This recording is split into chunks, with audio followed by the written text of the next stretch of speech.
ទីមួយខ្ញុំខូចចិត្តព្រោះរឿងស្នេហាលើកទីមួយមានអារម្មណ៍ថាឯកាខ្លាំងលើកទីមួយបេះដូងយំទឹកភ្នែកស្រក់ហូរចុងផ្ទាំងព្រោះមិនអាចរៀបរៀងខៀងខូចចិត្តសង្សារលើកទីមួយឈួតចិត្តព្រួងគេដល់ថ្នាក់នឹង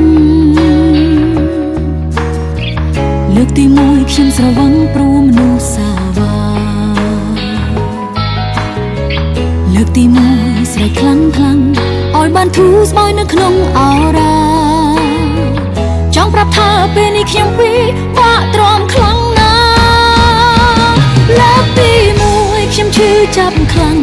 លើកទីមួយយំលែងខ្មាស់គេលើកទីមួយធ្វើចិត្តភ្លាមមិនបានទេព្រោះមិនធ្លាប់ជួបរឿងបែបនេះពីមុនមកលើកទីមួយខ្ញុំឈឺចាប់ខ្លាំងលើកទីមួយយំលែងខ្មាស់គេ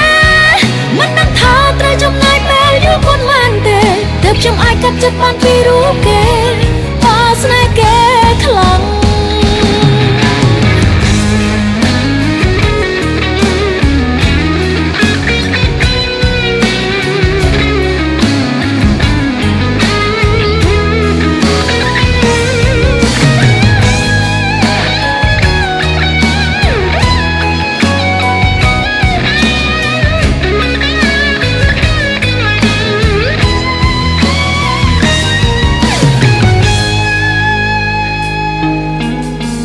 លើកទីមួយឈួតចិត្តព្រួងគេដល់ថ្នាក់នឹង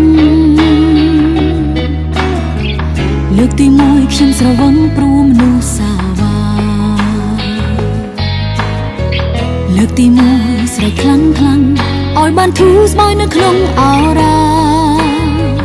ចង់ប្រាប់ថាពេលនេះខ្ញុំពីបាក់ទ្រាំខ្លាំងណាស់លើកទីមួយខ្ញុំឈឺចាប់ខ្លាំង